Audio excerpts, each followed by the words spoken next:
where our Soulstrology comes forward to help you manage your everyday life, with forecasts and deep dives on natal charts and queer perspectives on the planets, transits, and more. A group discussion about upcoming transits with tips on how to read these transits in your own chart. Hollis offers years of wisdom and natal chart knowledge with Bright Hawk's positive perspective and LeKross's inquiry. We offer the complete queer astrology experience. Welcome to RainbowSoul. Please help us by subscribing, sharing, and commenting and reviewing. You can also learn where else RainbowSoul is offered on our website at RainbowSoul.show. Hello there. Welcome to RainbowSoul. I'm Hollis Taylor, and I'm your astrologer, one of the astrologers here today. And oh my gosh. I don't know why it does that. Me neither. Okay. So I don't even know if it did a down or an up this time. But anyway, so I'm an astrologer. If you're wondering what we're talking about because you're listening and can't see us, for some reason at random, my computer is haunted or something, and like these up thumbs or down thumbs come up at random. We have no idea why. And we're not on Zoom, so I don't know. Anyway, thanks for listening. It's just a little giggle for you. And in the meantime, if you want a reading with me, you can check out my link down below. There's a link to divineandrogen.com, and I offer all sorts of readings, including death chart readings, which I don't know many astrologers that do it, but if someone's passed in your life, I'll take a look at their death chart and try to help you understand their life and their death and how that impacts you. And I also do, of course, natal chart readings to help you aim your life or understand what's happening in your world. And you can get readings with me at my website. And hi there, I'm Bright Hawk. You can always learn more about me at brighthawkproductions.com. I'm an artist, an author, a musician, a storyteller, among other things. And it's always good to be out here at Rainbow Soulstrology. Woohoo! And hi, I'm LeKross Ortiz. I'm the creator of Fool's Journey Color Journal. Also, finally launched again the Master of None podcast. Finally, the universe smacked me up and said, "This is what you're doing. Shut up." So sounds like Saturn Returns. Yep. And yeah, you can find me on Facebook, TikTok, Instagram, YouTube, and Spotify. All right. Welcome. That's funny, LeKross, that you say that about Master of None, because that's what just hit me as you were saying that, because I was like, we're actually both of us are doing something. Like, we both resisted doing this way long ago. I don't know, maybe the last time Saturn was in retrograde, and now you're returning to your Master of None podcast, and I'm finally deciding to open a psychic service, which I've been resisting doing for like a year and a half, 2 years maybe. Just because I'm like, I don't know if I want to do that. But yeah, I'm hiring psychics soon. So so it's hilarious. Okay. And that sounds like a Saturn return. So you might be dealing with that in your life. You might be revisiting some things that have to do with work or what you put out in the world. And so that's probably already happening, or you're already thinking about it or making movements towards it or something. So that's where we're at right now. And I'm going to invite you to take a little meditation about the here and now.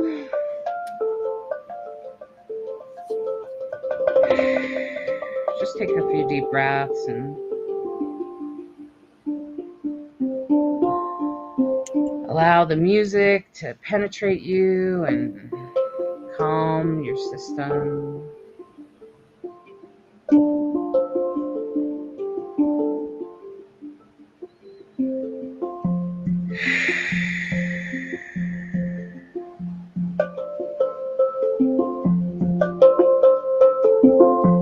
And as you feel your tension roll off of your body, allow your brain to relax. Just listen to the music and be present with your feet on the floor.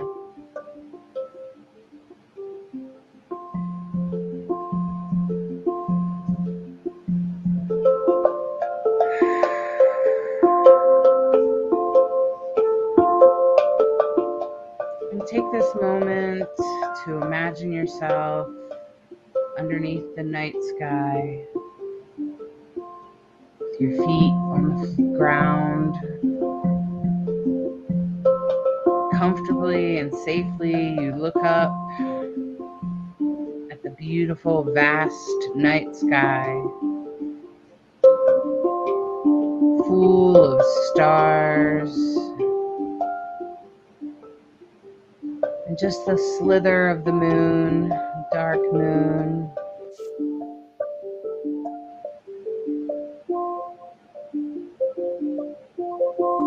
The sky is so dark, all of the constellations are easy to see.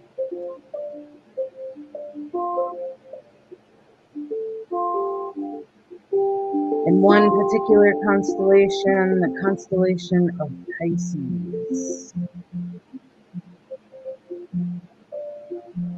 comes out of the sky towards you with a very bright planet within it. And this is the planet of Neptune. Feeling hard to grasp or see or comprehend. Feels like it's slowing down,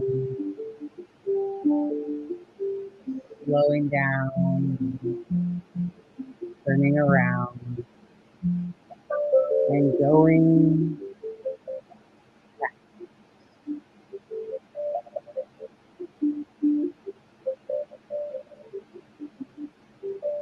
And as Neptune heads backwards, it communicates to you that there might be a vision, an idea, a dream that you need to revisit. Now that you know something else, now that you know differently, that belief needs to be revisited. Maybe you need to look at that again. Maybe you need to reconsider.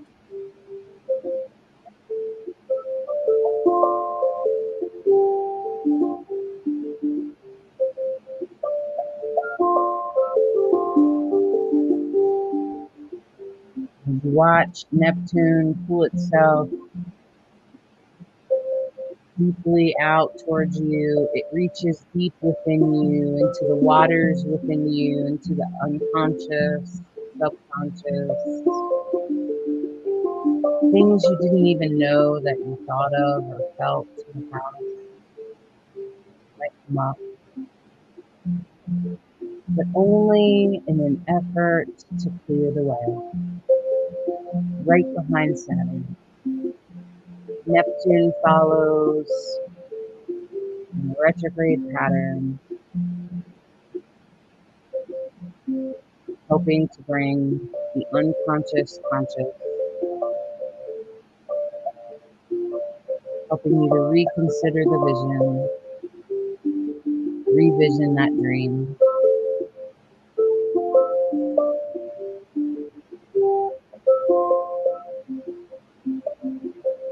Reconsider your belief system, your connection to the divine, your intuition, your psychic abilities, your psychic connections, your spirit guides. Revisit it all during this time. As Neptune slowly and almost like a ghost disappears back up into Pisces, and the constellation pulls itself back up into the sky, leaving you with a feeling feeling a little bit lost, but knowing you will be found.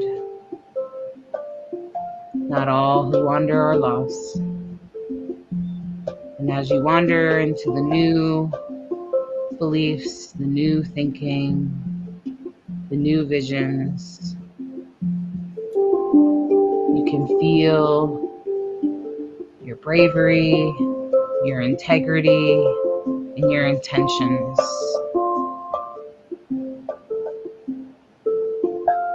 Coming down from the new moon as it triggers new ways of doing things, pushing you forward into your destiny.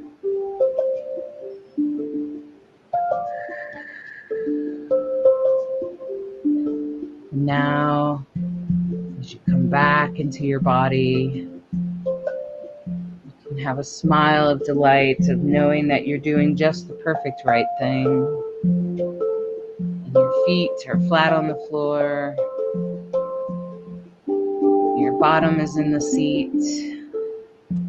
You wiggle your fingers and your toes and open your eyes. Come back here into the present, into the here and now.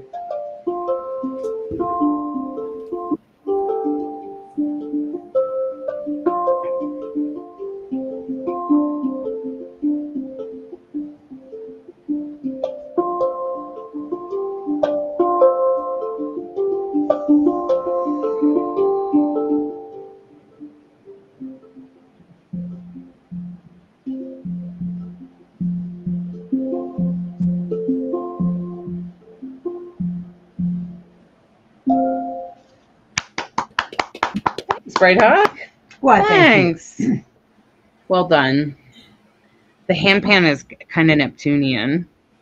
You know, if I had to assign a planet to the hand pan, I would do it Neptune. Oh, yeah, because it's so dreamy. Neptune's very dreamy, and yeah, hard to even from a musical perspective. Sometimes sound people and whatnot have a hard time handling the hand pan. It is a difficult instrument to record and handle in a sound way, and mostly because of that, the button in the middle, that, like, not button, whatever you want to call it, the sound that you hit in the middle that kind of makes that. We call it the hub. Yeah. And if you ever hear it in person, you'll notice the difference. It's different in person than it is like on this video. So it's an interesting thing. Yeah. Very Neptunian today. So, my friends, if you didn't guess, Neptune's going to go retrograde, huh? So let me share the let me share the deck with you. This here we go. And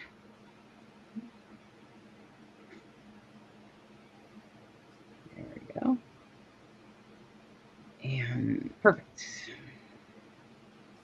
All right. Well, this is for July 1st through the 7th. I hope you have a happy holiday on the 4th of July. For those that celebrate it, and for those that don't, you won't even notice. Now, of course, as I mentioned earlier in the show, that Saturn's retrograde. So me and LeKross both gave great examples of Saturn retrograde, where you're kind of like, maybe I should have. Okay. And that's kind of that's especially when it comes to work or what you offer in the world, because that's kind of what Saturn rules, right? So it rules those parts of our lives. So you wanna pay attention to that. Saturn is retrograde, but it's in a trine to Venus at this time. So I feel like by Monday, if there was any money worries or whatever, I feel like that's all going to come together. So if something did happen that was unfortunate for you, which I do know some people are not having an ease of this Saturn retrograde, just going to say, it's not exactly easy for them. So I'm just going to say, if that's true, Saturn's not squaring anything or anything like that. In fact, instead, it's in a trine to Venus in Cancer, and that makes me feel like that's really a blessing and could bring some financial stuff, especially if you're, using an educational opportunities. If anything like that comes up, take advantage of that. So if you're revisiting something that has to do about business or work in the world, please listen to it, do it, make those changes because the universe is asking you to. Even for the people out there that struggle with change or struggle with new things, it's okay. Just remember that, sometimes the universe wants us to change or go back, especially go back to something we've already done. Um, that's what I felt like because I've run an online service many, many years ago, and now I'm in an opportunity where that could happen again and it could go well. So why not? So it probably will be better for me in the end. It will probably help me have a better day-to-day life and deal with my medium group if you're part of that and you listen here. So everybody's, making different choices. The North Node is still in Aries, and that means the South Node is in Libra. So if you have major planets or the nodes in there, you're probably having major changes in your life right now. I've also talked to some people that are having that. So just a little reminder of that. If you have anything in Pisces, including just the sun or your rising or the moon, you're probably experiencing something. Something is probably going on for you. And it will be probably shifting and changing between now and the end of the year. So what's up with the moon when we start the week, Bright Hawk? Well, I just wanted to point out there's a cradle going on that involves Mercury, Pluto, Neptune, and Uranus. And my understanding of cradles is literally feels like the universe has got you, which is great. You're safe in your little cradle, and Mercury, Pluto's already retrograde, Mercury's direct, Neptune's about to go retrograde, Uranus is direct, and then the moon is going to join that in the next day. But right now, the moon is just a sliver of itself. Wow. As it gets closer to a new moon. And so it's in Taurus on Monday. On top of Mars there. Right, conjunct Mars and Uranus. So when the moon is in Taurus, of course, Taurus is an earth sign and very much about what do we love, value, appreciate. And so the moon likes being in Taurus. It's conjunct Mars. Mars, of course, god of war, aggression. And Mars doesn't like Cancer. No. Or doesn't like Taurus, sorry. No, Mars is not. Mars, I think, gets a little itchy in Taurus because it's so grounded and it doesn't move. It's fixed. And so Mars, of course, likes to take action very quickly, and it's sort of opposite Taurus's nature. Taurus takes action. Taurus will change. Once a bull makes up its mind, get out of its way because it's going to, run you down. So Tauruses are just not going to be the first one to raise their hand or make the first one to make the change. They're going to probably be the last one to make the change. But once they do, boy, are they good for their word. If they make up their mind, their word is as good as done. So, and then, of course, the moon is conjunct Uranus, and you're an expert on Uranus. Well, it's surprises. So if there were some emotional surprises on Monday, I wouldn't, that would be my biggest thing. But I don't think they'll be uncomfortable because they're in a trine to Pluto. So they're going to happen very quickly and easily. And the other nice aspects is that the moon is in a sextile to Venus. So that's very positive. And which is the ruler of Taurus, and it's in a sextile to Saturn. So both of those are very easy blessings, good energy. And yeah, there you go. All right. And as we move into the week, Tuesday, I noticed that Mercury moves into Leo, which makes me feel like because it's in a trine to Neptune, and I just feel like you're going to be able to talk about the changes that are going on for you, whether it's your belief systems or your thoughts or your visions or your dreams, whatever's going on, you'll be able to, that'll come together pretty easily. And I feel like there could be some minor challenges because it's opposite in the sky is Pluto, but I don't think you'll see that right away. I think most of the time you're just going to feel like you're able to express yourself. It's going to come together easily, and I feel like it's going to go pretty well. So whatever changes or whatever's going on, I think it will come together.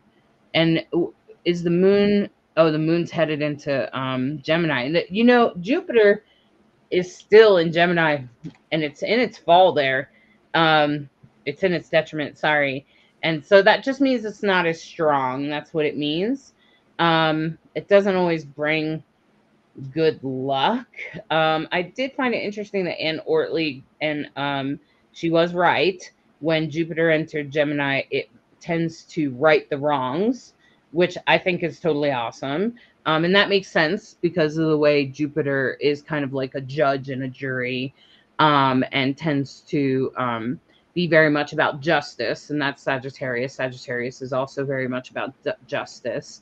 And with Gemini, sometimes things can get a little on the, sometimes not everything's in the up and up when we talk about Gemini energy. It doesn't mean that every single Gemini in the world is dishonest or anything like that. It just means that sometimes when there are Gemini things going on, that some dishonest things could be going on. Well, because it's the twins. So they have that, the Gemini has that ability to see things in multiple ways. So if they're talking to one person, they may emphasize one thing, but if they're talking to somebody else, they might emphasize something else. There's a mutability in the air sign of Gemini, which is very different than the fixed Taurus, right? So, which is Earth, right? So I think that when Gemini is in that mutable air, the best way to lean into Gemini is the diplomat, the networker, the great communicator, the helps everybody feel safe and in community and that kind of thing. The challenge side of Gemini is that it's the twins. You are going to have to do things twice. Something that seemed like it was in place suddenly gets loose in Gemini, and so does the truth, and sometimes gets loose, so to speak. So yeah, just that kind of thing. Yeah, and I was thinking about the politics and stuff like that. As Mercury goes into Leo on Tuesday, I'd be watching out for the truth. I'd be looking for some positive things maybe coming out. Some the truthful things. The void of course moons this week are really small. Oh yeah? Really, really small. Well, remember last week we had a whole day and some that was a void of course moon, because it was, I think, most of Aquarius. I think it went void at 15 degrees Aquarius. Most of the times here, you're going to see it be just a few minutes, which means it's the last seconds of the sign before it transitions into the new sign. So, of course, when it goes into Gemini, the moon is now in mutable air, and of course, it's going to answer to Gemini's ruled by Mercury. So it's going to answer to Mercury. It's in a sextile to Mercury. Mm-hmm. It's also in a sextile to Neptune and a trine to Pluto. What does that mean? Good, good, good, good. Blessing, blessing. Easy, easy. It's going to go so easily you won't even notice it. You'll take it for granted. And maybe even the truth might come out, because Mercury in Leo is very integrous and honest, and it just makes me feel like there's some truth or something that's going to come up there. Right. And the void of course moon, it's 8 minutes, man. It's in the afternoon on Wednesday, on what are you on, Tuesday? Yeah, Tuesday afternoon for 8 minutes. 3:42 in the afternoon Mountain Time, so adjust for yours, and barely anything. I'll tell you, last week we really took advantage of the void of course moon to resolve things that we wanted to just get it done. Mhm. And it felt like it felt positive, felt productive, and so yeah. So remember, void of course moons are when the moon is void. It's less intense, less emotional, and has less energy. So if you're have strong placements, you want to with the moon, you want to make sure you know what the moon is, where the moon is, what's going on, Especially if if you you're have Cancer. Cancer rising, sun, moon, ascendant, anything like that. You should have a moon app and know what's going on. Mm-hmm. Yep. So sometimes it's nice to have a break and use that void time to really take care of yourself, chill out. But you only get 8 minutes on Tuesday. Yeah. This week they're really short. Yeah. So, all right, and then on Wednesday, that's actually when Neptune actually goes retrograde on Tuesday. You'll probably feel it. Some of us might feel it Sunday, Monday. Some of us might feel it even before that. And I think Neptune, as I said in the meditation, Neptune it's very dreamy, right? It's very about your visions and even intuition and psychic abilities. So you might come to a new understanding or a new whatever with your like visions or something that you've let go of before. Because I feel like retrogrades always kind of make you revisit things. That's why it's like retrograde, revisit, redo. Right. And so I feel like when Neptune goes retrograde, it's having you revisit that. Now it's in a trine to Leo in Mercury, and since just on Tuesday, when Neptune goes retrograde, it makes me hopeful that some piece of surprising truth, because the moon will be conjunct Uranus and Jupiter and in a sextile to Mercury in Leo, and Mercury's the ruler of Gemini, that it might right some wrongs. And I'm kind of hopeful that like a great piece of truth will come up and that people will have to revisit their beliefs about politics. That's what I'm hoping. Okay, so you can hope that with me. But even if that doesn't happen in the bigger world, it could happen in your life. Or that you are able to talk about it or communicate things in a really good way. Or express things or get things out there. I'm thinking about you, LeKross, launching your Master of None, and me launching my Psychic Insights.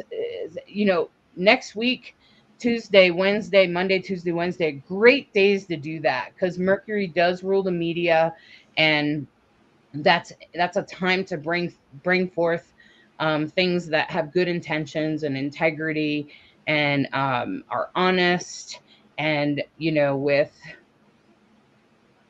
especially if there's something that came from before, something that you're revisiting or redoing or something like that. So especially because it's Neptune, and Neptune has to do with spirituality too, so it could be definitely about that. Right. Spiritualities, dreams, visions. And since Saturn's already retrograde and already part of the story, it kind of... And the moon is squaring Saturn on this day. So that's definitely Wednesday. an opportunity. Sometimes squares are opportunities to make a decision, make a choice. Saturn's going to want you to take action or make it concrete, do something practical. So a square doesn't always have to be terrible. It's really a choice point, an opportunity to say, oh, okay, so if I want this to happen, I need to do this to make it happen, or, you know, training yourself, building up a new skill, trying to find a way to accomplish something new almost always takes practice. There's usually failure involved, you know, and then refinement. So Saturn is always going to be the taskmaster. It's always going to be the one that asks you to get it done. What do you do? Maybe to not have like emotional restriction on it anymore, but since it's the moon, you know what I mean? Well, there's not a lot of restriction because the moon is conjunct Jupiter. So Jupiter makes it all mucho bigger. Yeah. So, and it might be about like believing in yourself, like stop Yeah. restricting yourself, or stop. In Gemini, Yeah. it can be very much about how you think, what you believe, what's your self-talk. Absolutely. Mm-hmm. Mm-hmm. Yeah, Gemini really rules communication. It also rules media. So social media would be included in that. Okay. Now, as we go forward in the week, you know, Neptune, of course, will stay in its rulership in Pisces. It is going to probably dominate the sky a little bit in the beginning as it goes retrograde and as it gets going backwards, mostly because it's in its rulership. Okay. At least until the moon gets to Cancer, I think, because Neptune is in its rulership. It's the strongest planet in the sky. And I think that that's going to create a level of a lot of other things are in their detriment, you know, like Jupiter and Mars, and even I don't really particularly see Saturn particularly strong in Pisces. I mean, it's there, but still Neptune is stronger than it. For sure. And Mercury is not really particularly strong in Leo. Venus, not really in Cancer. I mean, it's okay there, but it's not in its strength. And the sun isn't strong either in Cancer. I mean, it's still going to bring Cancerian energy, but Neptune is the strongest planet in its rulership right now. Before we get to the new moon. So I think the new moon will change things on when's that, Friday? Mm-hmm. So, but with Neptune retrograde, it's really going to dominate the week. I think for the most part, it's going to dominate the week, really pushing you to change those thought patterns, change those beliefs, change those visions, or revisit them and maybe lift some restrictions around them. Mostly just because of everything that's happening. Now, Neptune is in a square, you know, it's in a square to the moon, but I don't think that will last all that terribly long. It's in a trine to Mercury. You know, the square to the moon's only going to happen for, you know, a few hours or something, and then that's it, right? And otherwise, it's all good stuff. So I feel like this Neptune retrograde, although for some, okay, so if you have Saturn placements, it may feel like it's hurting now, but it will probably be better later. If you have strong Virgo placements somewhere in between about 15 and 30 in the late degrees of Virgo, you might be feeling this stuff, okay? If you and that's really where you're going to feel it the most. And if you're having a nodal return, if your nodes are in Aries and Libra, forget it, because you that's just a whole different energy. And simply Saturn and Neptune will influence your experience. So it really depends on your chart, but that's what I would suggest is you take a look and see where Neptune and Saturn are in your chart and what's in Pisces and what's in Virgo. Right. Those are definitely going to be the hot spots. The hot spots. Yeah. So as we go into Friday, I think this is where it's going to change the energy a little bit. Well, yeah, because Cancer now, there's a Cancer new moon. The moon switches out. You saw that the last void of course moon, the switch over is like less than 10 minutes. Oh, wow. You know, yeah, 9 minutes. From Gemini into Cancer is like 9 minutes. So not bad.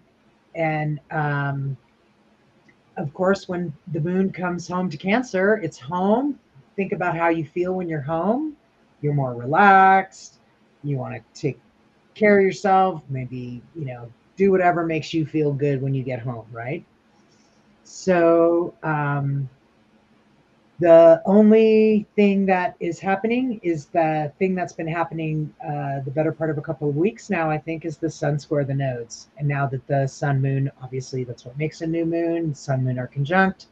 Now it will be squaring the nodes. So you might feel it a little more. Especially if your nodes are in Aries. And Libra. Yeah, so like just in case you're picking up a theme. If you take a look there, you can see the nodes on the chart. If you're not looking at our screen right now, they kind of look like little horseshoes. The one that's upside down is the south node, and the one that's sort of like an N is the north node in Aries. So that's where they're transiting right now. So you want to look and see if your nodes are in Aries and Libra. And if they are, yeah. You're going to feel it. You're going to feel it especially. And that's the whole point of this. Congratulations for listening to our forecast. We hope it helps you. But even if you listen to us and several others, this is why we do this, right? So you can have an idea about how your week is going to roll and when it's going to feel like, whoa, who turned up the intensity dial, And sometimes we're turning it down. When the moon is conjunct Jupiter, I think you're going to feel it. And now in the new moon, now it's entered Cancer. I think it's going to be a little easier. Again, we're square the nodes, but I still feel like it's starting new beginnings, though. It's starting something new, especially in Cancer, because Cancer is about learning and it's very intelligent. It's very much about thinking things through, even emotionally. So I feel like Cancer is a really special sort of energy anyway.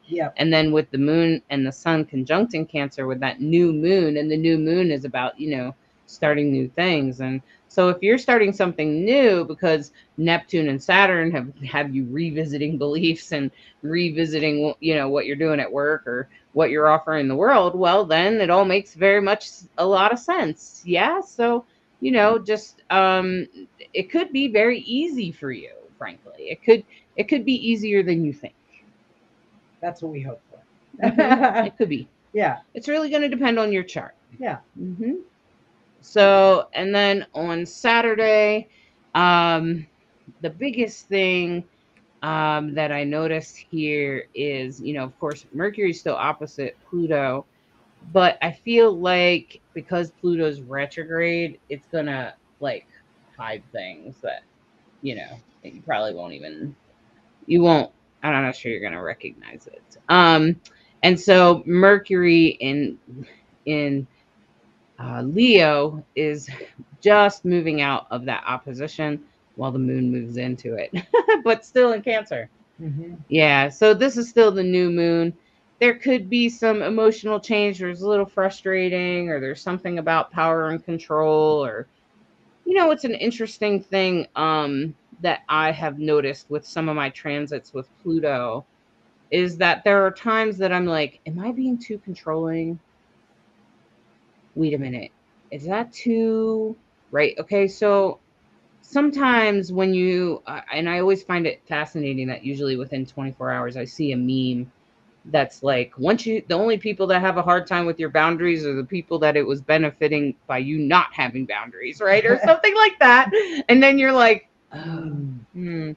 so maybe so I just want to say, since Pluto's in retrograde in Aquarius, you might be addressing some things about power and control, and feeling like, are you being too controlling, or am I doing something? And you should definitely assess that, especially with Mercury and Leo. Maybe talk it out. Mercury's really good, speaking it out loud. And Leo's very integrity. It's very much about integrity. And I would say it's one of the better signs about having boundaries. Like Bright Hawk has boundaries. I'm not even sure she knows she has them that well. she can say, she can. I've watched her say no to things. And so I'm like, okay, so moon, and she has a moon in Leo. Okay. So there's something about Leo that helps them at least have some boundaries. So, you know, if you have something in Leo, or you're trying to figure out your boundaries, or you're like, am I being too nice or too mean? All of a sudden you're setting boundaries and you feel like you're being mean or something like that. Allow that to be. Okay. Because I found I have definitely found that Pluto definitely makes me think about power and control, especially boundaries. Well, when I look at this chart, all I keep seeing is trine Saturn, trine Saturn, trine Saturn. So, and when I think about power and control, I think about Saturn. So, I'm glad there's a lot of trines to Saturn. I think what you're saying is very valid. Opportunities to communicate and maybe clear the air about some things. Do you think that Saturn would be a higher like vibrating version of power and control? Because yeah, it rules the system and stuff. But usually when we talk about power and control, it's usually Pluto and Mars. Yeah. Mars is the Mars is the is lower and higher octave. Mars just comes in swinging his sword, right? You know? Yeah. And that's one's more power and Saturn's more control for sure. Yeah. I don't know. I'm just wondering about that. So, you know, just pay attention. And with the moon directly across with Pluto, I'm just wondering if you might have a little bit of, where's my boundaries, and am I doing this right, and am I being mean? And sometimes that happens when people start setting boundaries, they feel like they're being mean, where they haven't in the past. True. Yeah. Yeah. Yep. Yep. Sometimes that has to happen, frankly. It happens to me. Okay. So it's okay. Yeah, it's okay. It's okay. Just maybe run it by somebody else if you really need to, you know, run it by somebody that's like a third party or something. Still Pluto will remain opposite, but then the moon moves into Leo, which is more integrous. And then again, we have just about less than 10 minutes between signs where it's void. And so yeah, the moon in Leo, the moon likes the integrity of Leo. And of course, when the moon is in Leo, it's going to answer to the sun, the ruler of Leo, which is basically in its back mirror. Sort of, you're pulling away and it's behind you. So you can't really see it. So it's not very easy to have a conversation there. But there it is. Now the moon is conjuncting Mercury, of course. And so amplified energy on communication, amplified energy on integrity, leadership, being a good example. And it's in a sextile to Jupiter, so it's going to amplify that energy too. Yeah, with that minor trine there, it's in a sextile to the south node too. Yeah, sextile to the north, sextile to the south node, and a trine to the north node. What does that mean? Well, when we talk about the nodes, when we talk about the south node, we're talking about the past. And when we're talking about the north node, we're talking about our future, our destiny. And so we've had this interesting configuration of the sun squaring the nodes for weeks. And now you have these really sweet aspects with the moon. So that means like you might see a glimpse, maybe you reconnect with someone from your past. Maybe they help you with your future. Maybe somebody helps you with a job offer, or, somebody from your past helps you meet somebody who helps you get to the next thing that you're supposed to get to. So that kind of thing can happen. Really sweet energy. Yeah, I'm still back to that, wondering about if a surprise or something does come out, or some sort of information that could be on the stage. Leo is very on stage, and Mercury is very much about media. And it just keep coming back to that. And then with the moon there, and in a minor trine to the past, something that's already happened, in a trine to Jupiter up there in Gemini, which is about making wrongs right. So I hope that something like that happens. There's 2 minor trines in the sky, one with the north node, all of them involve that moon and Mercury in Leo. So I really feel like if you're taking a leadership position or something like that, you have to make some wrongs right or something. Like, I know that's happening for me. I mean, that's actually right on, spot on for me, and maybe spot on for you too, LeKross. You could totally see that happening, and that coming you've into learned it from your past to help you find the future, Right. you know, to help you find your North Star. You've learned from whatever it is. And now you know what your true path is. Now you're like, Right. it's definitely this way. This is the only way to go. Right. Yeah. So I feel like while there could be some challenges this week, I feel like it's still going to be really, really awesome. I feel like it's going to be, I think that there's going to be some good stuff coming of this. Good. It's a lot of I crime. actually had a question. Go for it. When you were talking about the North, whoever has these placements, like the North Node in Aries and the South Node, and how it's a different energy and affecting them different than, let's say, Virgo. I'm sorry, I don't recall what you said. It was Virgo and Pisces. Mm-hmm. So what exactly is the contrast and the difference in energy? If you have the nodes, so the reason it's different is because in predictive astrology, the nodes sort of predict things, okay? And if you're having a nodal return, so I've actually done a couple of readings for some people with going through a nodal return right now, okay? And that means that the nodes are in the same sign as your nodes are, which is Aries and Libra, which we talked about it when it first came in, but you might not remember. It's been a while. And so essentially, if the nodes are on top of your nodes, regardless of if the North Node is on your South Node or on your North Node, it's going to change your life.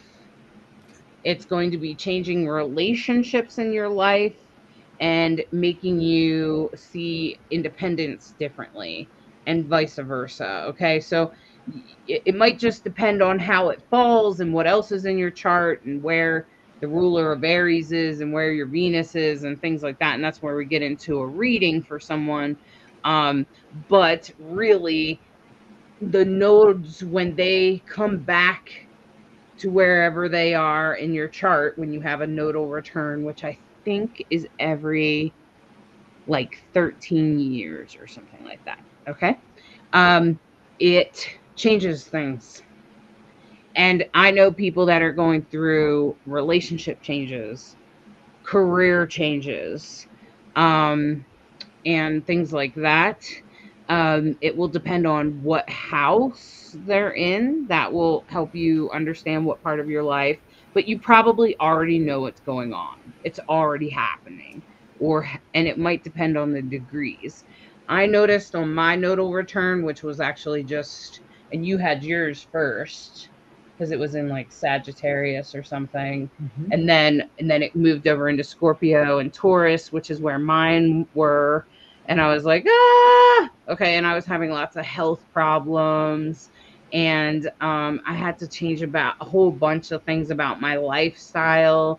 And we came off of the road and all kinds of things changed. And that was during the pandemic.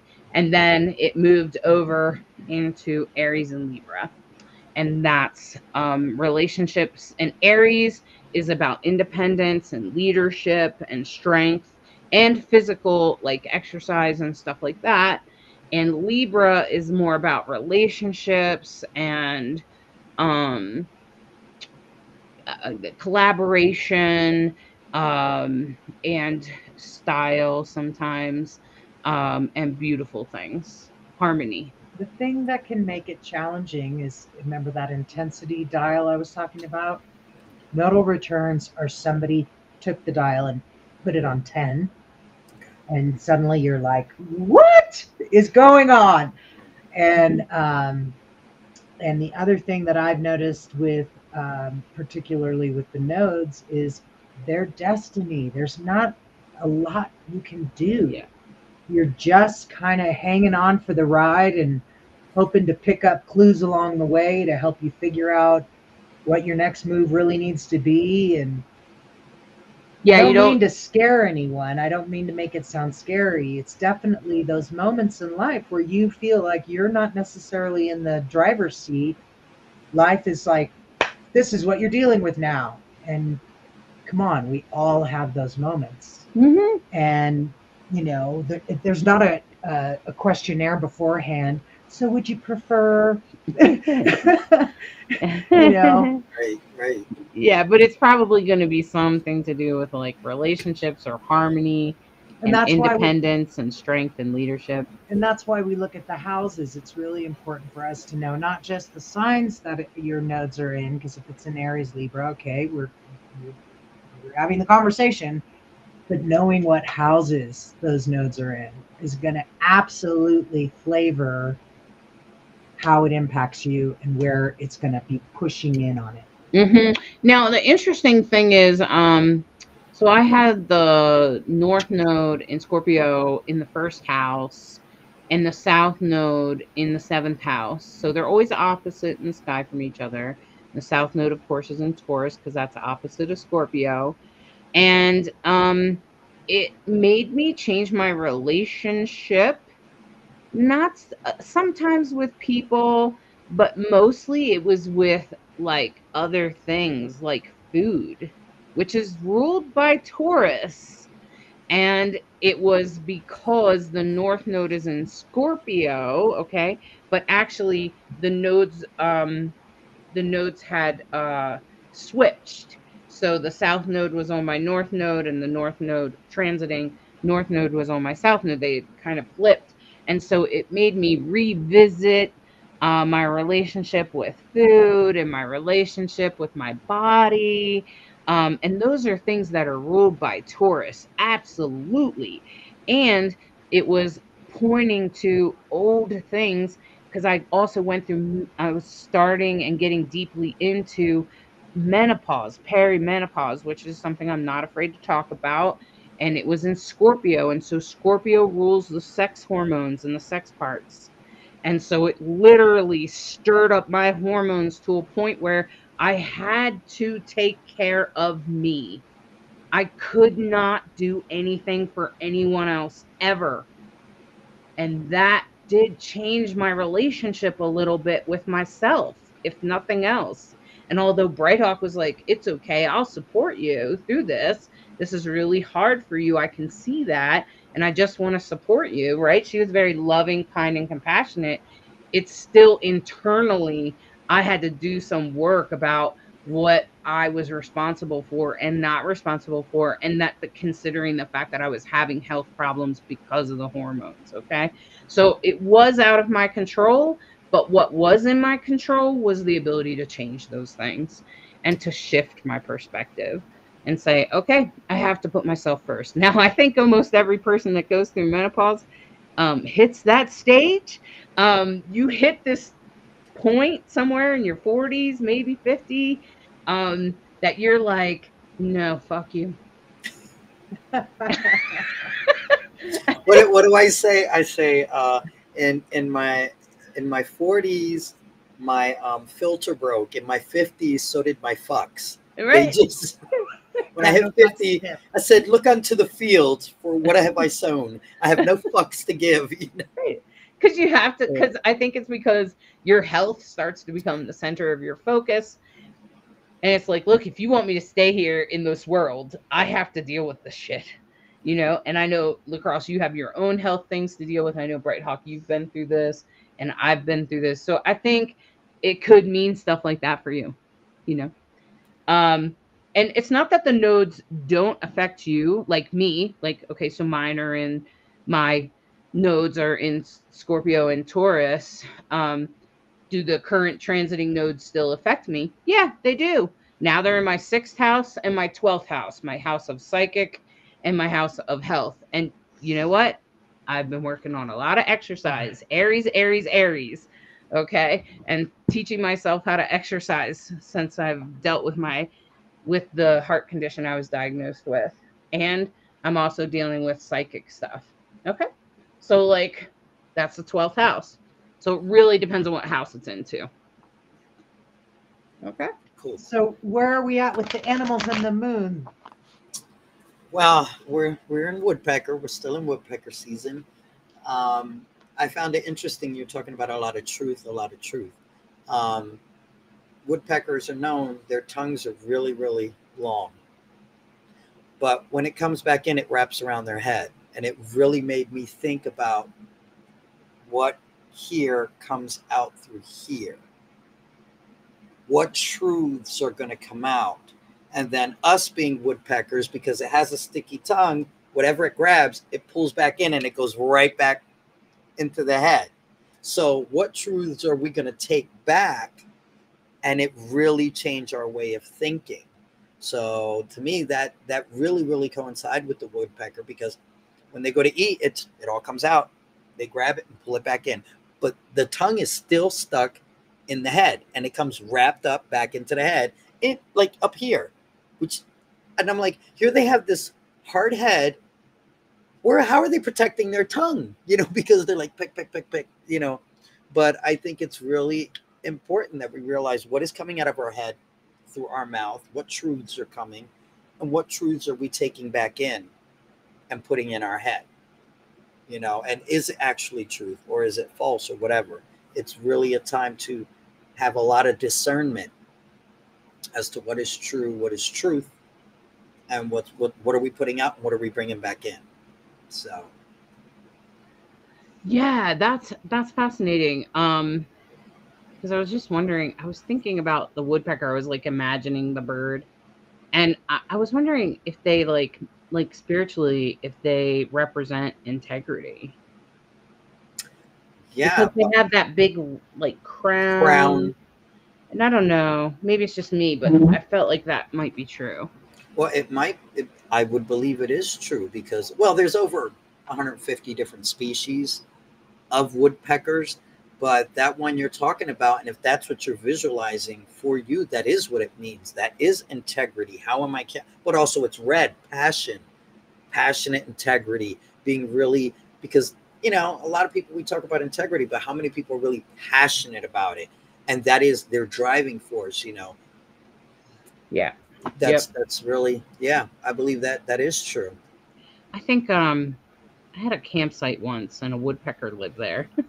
I think I remember looking it up. Yeah, it was and it was a long, long time ago. Yeah. And I just remember thinking, wow, okay, I like those guys, So you can't really miss it when a woodpecker lives in your. No, you can't. I had one at me when I was at the campsite. All you could hear is pick, pick, pick, pick, pick. I'm like, I hear you. I'm listening. And the crow over here, and I'm like, all right, I got both of you in stereo, getting the message. Yeah. All right. Well, so I pulled 3 cards for us for this week. And the first, let me. Arch. Okay. I don't want to put LeKross behind the rainbow. Okay. I didn't mind. Okay. But this is a Chariot card. Didn't we get this card last week? Okay. This is a Chariot card. And this is about choices. This is about making decisions. It's also about travel. So this is, where have you been? Where have you had to make some choices? What choices have you made? That's really what this is about. This is really about the choices that you've made and the choices that you're making, and which way you're going, which direction you're going.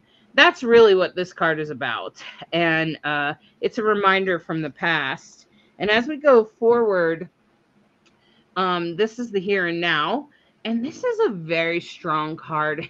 Speaking of integrity, this card always makes me think of integrity. It's the Queen of Pentacles. She always feels very honest and strong to me, maybe because of the sun behind her, maybe because of her beautiful dark skin and her red dress. It kind of is Leo-like. And it makes you feel like she's very integrous. She's very strong. She knows where she's going. She knows what's true for her. There's no wishy-washy here, right? This is a very strong card, and it's the Queen of Pentacles.